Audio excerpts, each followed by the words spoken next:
This is Frank Islam, Chairman and CEO of FY Investment Group, and your host of Washington Calling, where we interview leading voices from business and politics and explore topics that impact you, the viewer. Today, we have a distinguished guest who's a Nobel Peace Prize winner with Al Gore, and he is a distinguished. He's fantastic. He's a shining city upon a hill. And you know, Al Gore, boss, President Clinton, is one of my best friends. Mohan Munasinghe is a world-class Sri Lanka Nobel Prize co-winner. Professor Mohan Munasinghe was educated at Royal College, undergraduate of the engineering faculty at Peradeniya University. He passed his BA honors and MA degree in engineering from Cambridge. He has also obtained a professional degree in electrical engineering from Massachusetts Institute of Technology, which is MIT. In 2019, the President of Sri Lanka awarded him the highest national honor for his highly contribution to Sri Lanka and the world. Thank you for coming to our show, and welcome to our show, sir. You are a distinguished guest. Thank you very much indeed for your very generous introduction. And it is my privilege and pleasure to be on your show, which is which reaches actually a worldwide audience. So thank you very much for inviting me. So you shared the 2007 Nobel Prize with former U.S. Vice President Al Gore, and whose boss, President Clinton, is one of my best friends, with the Intergovernmental Panel on Climate Change. The only Sri Lanka to have shared in a Nobel Prize 18 years later. Has your work been worth in terms of the current climate crisis? Well, I would say let's start with the Nobel Peace Prize. It was unexpected but gratifying. My first reaction was, why us, since there are so many others who are just as deserving. It certainly enhanced my global profile and granted me a platform to share my views on sustainable development, climate change, and peace. However, it was a challenge to simplify these complex ideas to reach a wider audience, since this was a departure from the technical speeches which I normally give. Also, post-Nobel activities consumed a lot of my time, and I had to neglect my own intellectual development while spending too much time on media interviews and public speeches. But basically, I have learned to balance my time more sustainably and productively among research, public appearances, travel, family, and social life. And it's been worth it. I think I balance three elements in the domain of the mind, the domain of the body, health, and then social and family life for friends and community. I also think that it is my personal mission to pass on the torch to the next generation. Very well said, sir.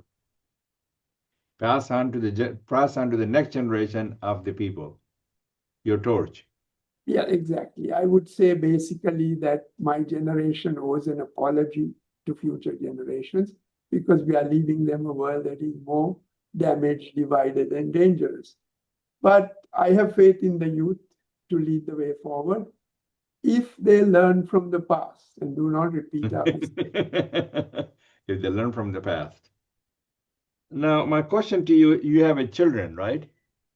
Yes, I do. And you have a wife? Yes, of course. Who's brilliant, as I understand. Well, she's a former Sri Lanka tennis champion and has won medals in Asian Games and all kinds of things. So she's also very successful in her own way professionally. And Sri Lanka is a very small country. Yes, that is correct. Small, but hopefully a nice place to live, and will be able to, I think, do well in a turbulent world in the future. We'll talk about that. That's a good way to put it. That's a very well said. So President Trump has called the climate crisis a hoax. Even Bill Gates has now said it is not necessary to take an alarmist view of the climate crisis. What's your reaction to that? What do you think of this? Well, let me, I think that was not a question which which was in the list you gave me, but nevertheless, let me just say that from my point of view, I've worked with the Intergovernmental Panel on Climate Change for 3 decades, which involves literally tens of thousands of the top climate scientists and also development scientists, as well as many other disciplines.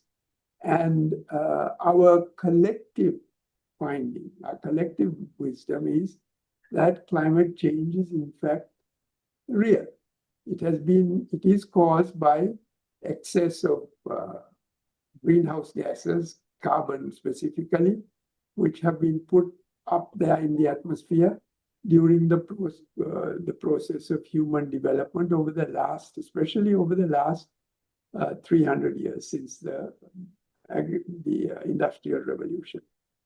The second key point, and I'm summarizing a huge body of results in a very summary, in a very short way.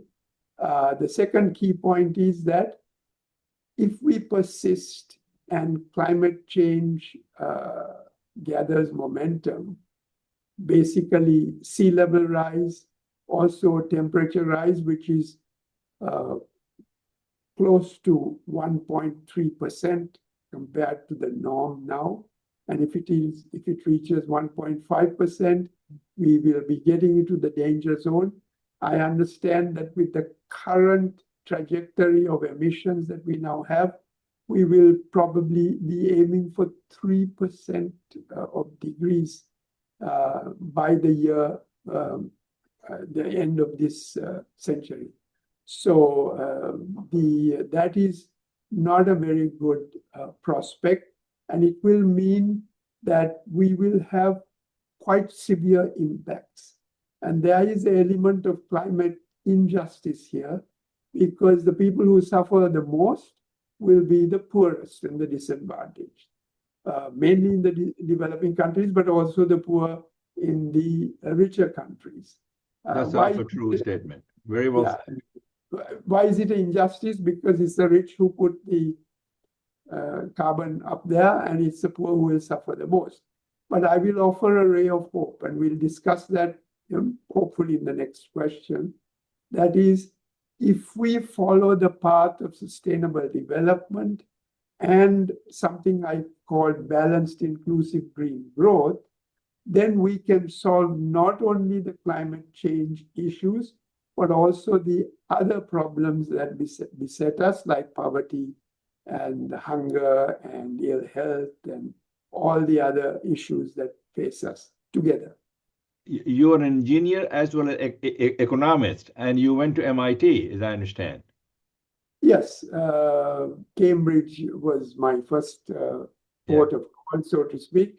That's where I did my engineering. MIT was more into physics, and then I went to McGill and Concordia, where I... Concordia, that's in Ottawa. That's in Ottawa. That's in Montreal, actually. Well, it's close to Ottawa, right? Yeah. So but basically, I've done not only engineering and physics, but also economics, development economics. So it's a blend of disciplines.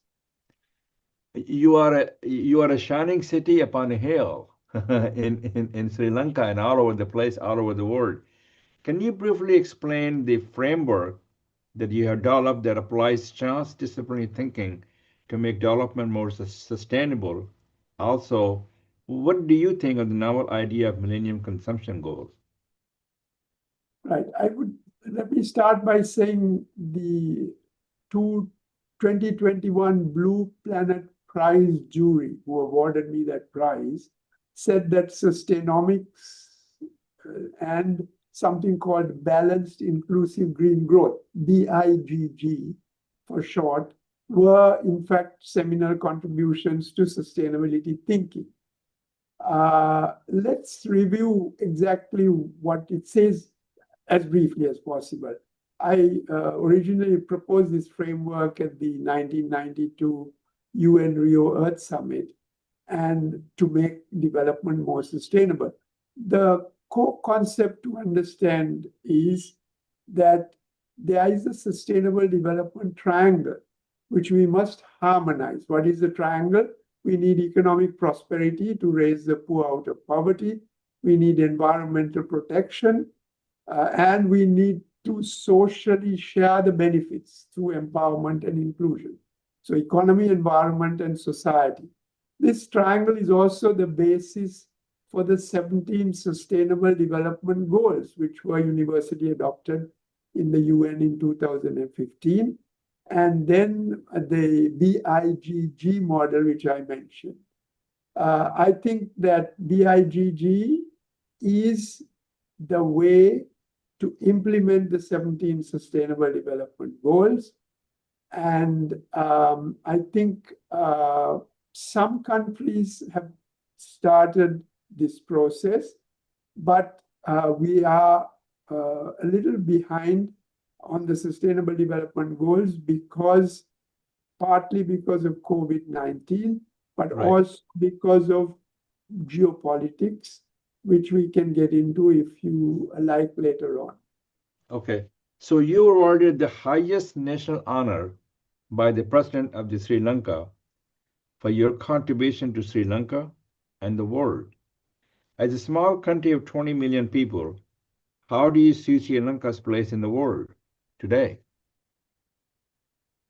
Well, let's start the Sri Lankan award. I think that was received because I served as a senior advisor to every government for the past 40 years, pro bono.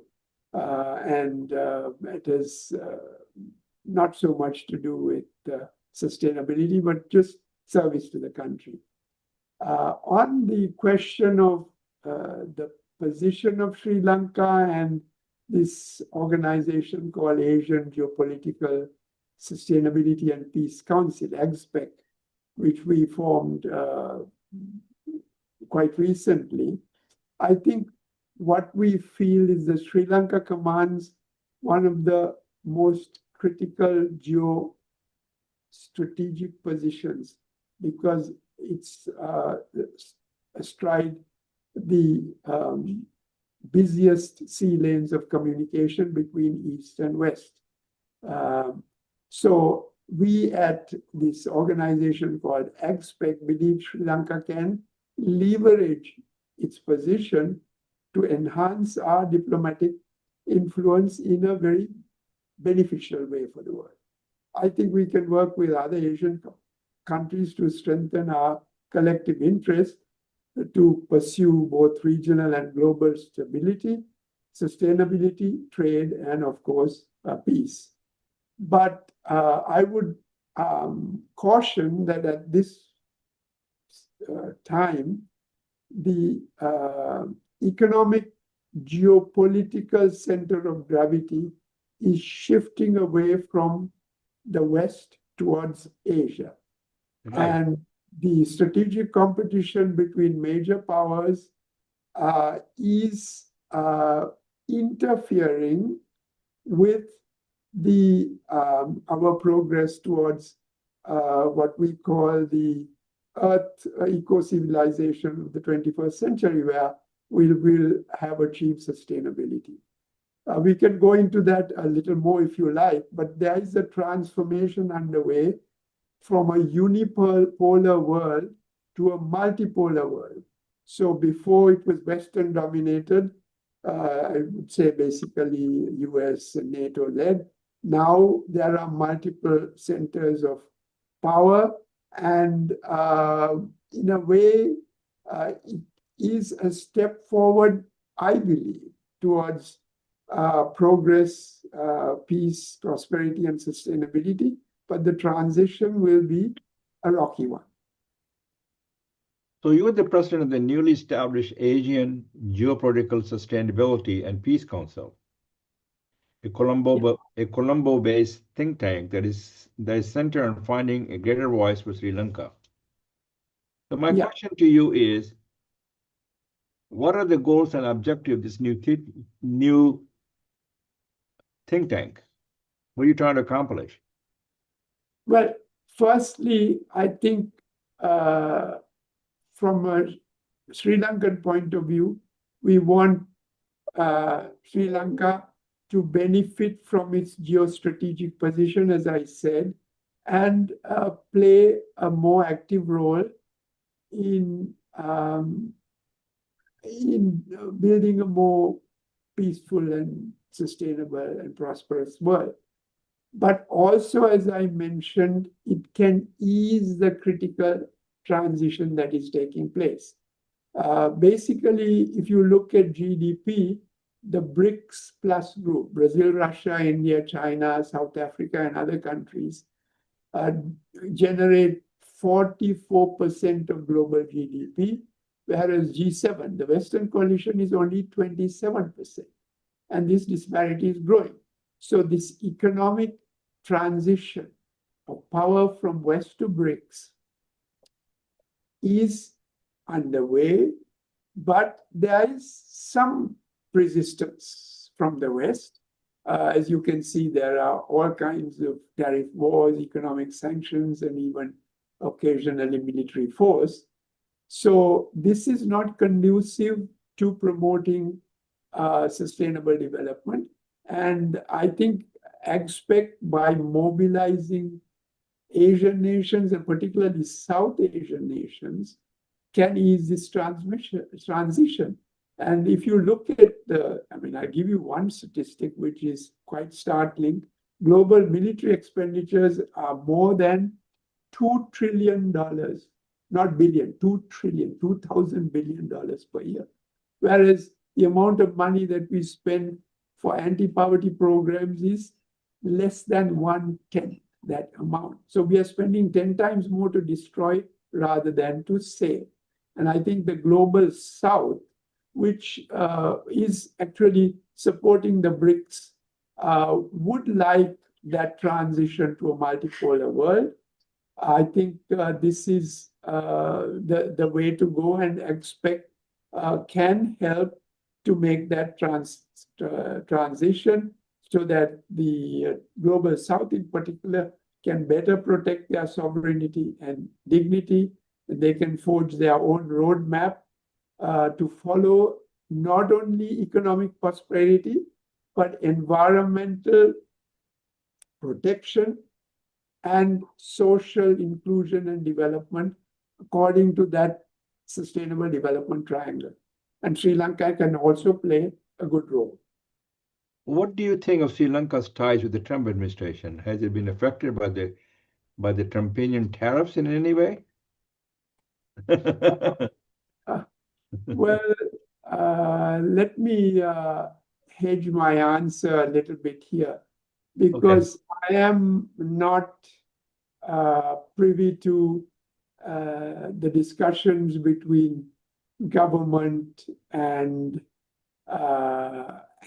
between governments, other than reading what you read in the newspapers about negotiations on tariff levels. I don't think Mr. Trump, as he pursues his geopolitical agenda, will pay much attention to Sri Lanka at all. And so I would focus a little bit more on basically Asia and how Asia can play a role in this, what is going on here. So first is, I think if you look at, remember the recent Shanghai Cooperation Organization Summit, which is in early October in Tianjin, China. There was a photograph of Prime Minister Modi of India, President Xi of China, and President Putin of Russia, talking cordially and enthusiastically. And they reached some important agreements. Now, this is Asia working together, and they will have a very big role in the world that is emerging. I would say that last 2 weeks later, after this SCO summit, I attended a scientific summit as a follow-up meeting, also in Tianjin, and we discussed some technological and other cooperative mechanisms. There were 400 or more participants, senior decision makers from government, international organizations, world-renowned scientists, including Nobel laureates, and also business and other leaders. And we were all talking about how Asia in particular, but the whole world can cooperate to go forward. Now, another personal anecdote that I can mention, that in late September, in Mumbai, India, I met Governor Phil Murphy of New Jersey, leading a US delegation to a high-level US-India business. You're talking about the governor of New Jersey? Yes. I do know him, personally. Yeah, we had a cordial discussion on leveraging business and trade between US and South Asia. That's also true. Okay, to promote global sustainability and peace. So I must tell you, Governor Murphy is a leading Democratic contender for the 2028 US presidential election, and clearly set out an alternative, cooperative US global geopolitical strategy that is in sharp contrast to the confrontational tariff and trade policies pursued by President Trump. So I would say I'm a little more hopeful seeing these developments that have happened recently in Asia, that we might actually have in a few years move to a better, more peaceful, prosperous, and sustainable world. That's my own feeling. I don't know where Sri Lanka will stand, but I hope that we will be an honest broker, a bridge builder. That's a good way to put it. That's a good way to. So that's our show. Until next time, this is Frank Islam of FI Investment Group, wishing you a great week. And thank you very much. And